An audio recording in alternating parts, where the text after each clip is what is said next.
biggest challenge for me professionally has been how the sheer scale and pace of the coronavirus story has been outstripping my own ability to stay connected with my colleagues in ways that I perhaps took for granted or found were second nature before.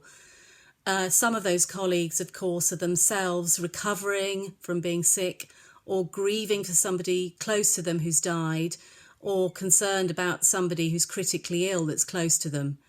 So on a personal level as well, the mental health challenge is enormous, and it's something I've found I've had to take much more care of on a daily basis, making sure I'm eating well, making sure I'm exercising, and making sure I'm staying positive for what could be a really long haul.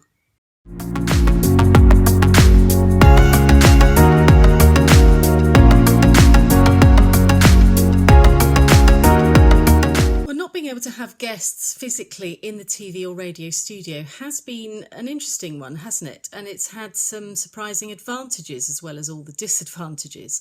So while on the negative side, yes, there's been a compromise to the quality of the video or audio signal, on the plus side, it's just done away with the need to deploy that infrastructure in the form of trucks and lights and crews and radio cars under great time pressure and at great expense.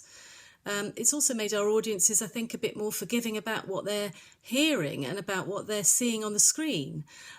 People understand that everybody's trapped in lockdown. So dare I say it, this might be providing a very useful paradigm shift that will be food for thought for how we might operate differently in future around interviewing live guests.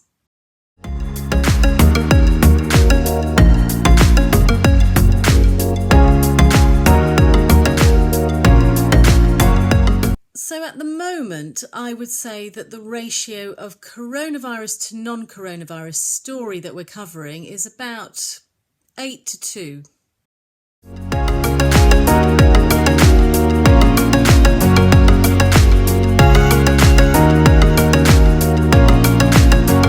I don't think that it's COVID-19 that is making us share our content within the BBC. As a news gatherer, I'm personally conditioned and trained to make sure the content I gather travels as far as possible within the organisation.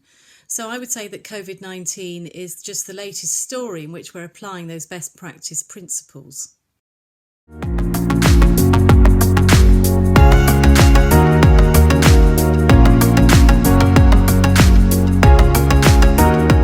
The range of industries that the coronavirus is impacting is so widespread internationally and here in this country that I don't think there's a restriction on which one in particular we want to hear from, as long as they have a strong story that they want to share.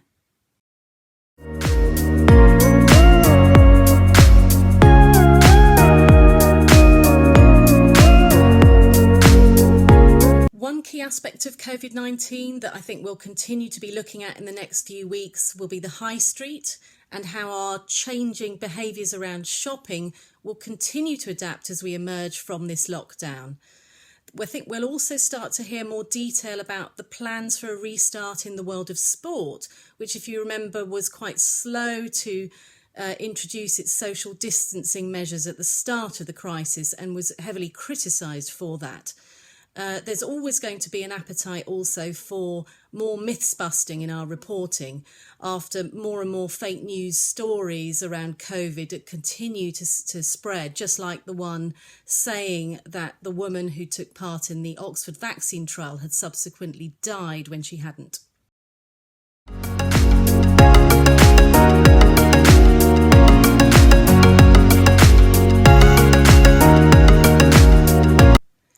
Any video you can offer us, whether it's B-roll footage or a filming opportunity, is going to be frankly hugely valuable to broadcasters and digital video journalists. And just make sure the B-roll is shot as standalone sequences with good sound.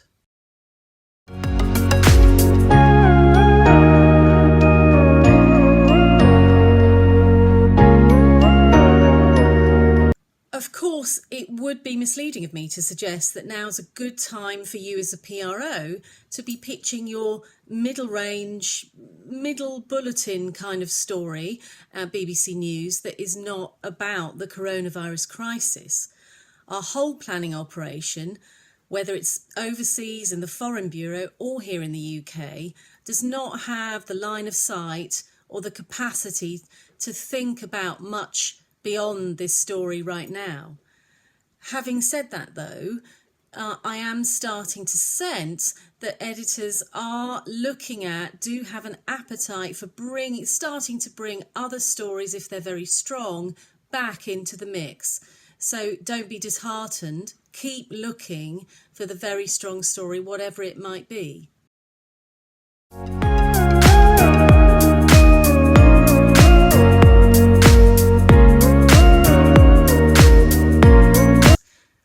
Well, this is about brilliant basics. So firstly, you need to make sure that your story is relevant to the needs of the particular programme or output or platform you're pitching it to. So you need to have done some advanced thinking and exploring, if necessary, with the journalists about what that is exactly and how you might bring in different bits of filming and different bits of information or different guests or interviewees to tell your story, to allow the journalists to tell the story in the different ways, depending on which output they are. Secondly, it needs to be timely. Because of the coronavirus at the moment and because journalists are so much busier than normal, this may mean you need to give them more warning than normal that you've got a story up your sleeve. And thirdly, you need to cultivate the relationships with journalists. You need to use the relationships you've got and keep them alive rather than email spamming people you don't know who won't reply to you because they don't know you.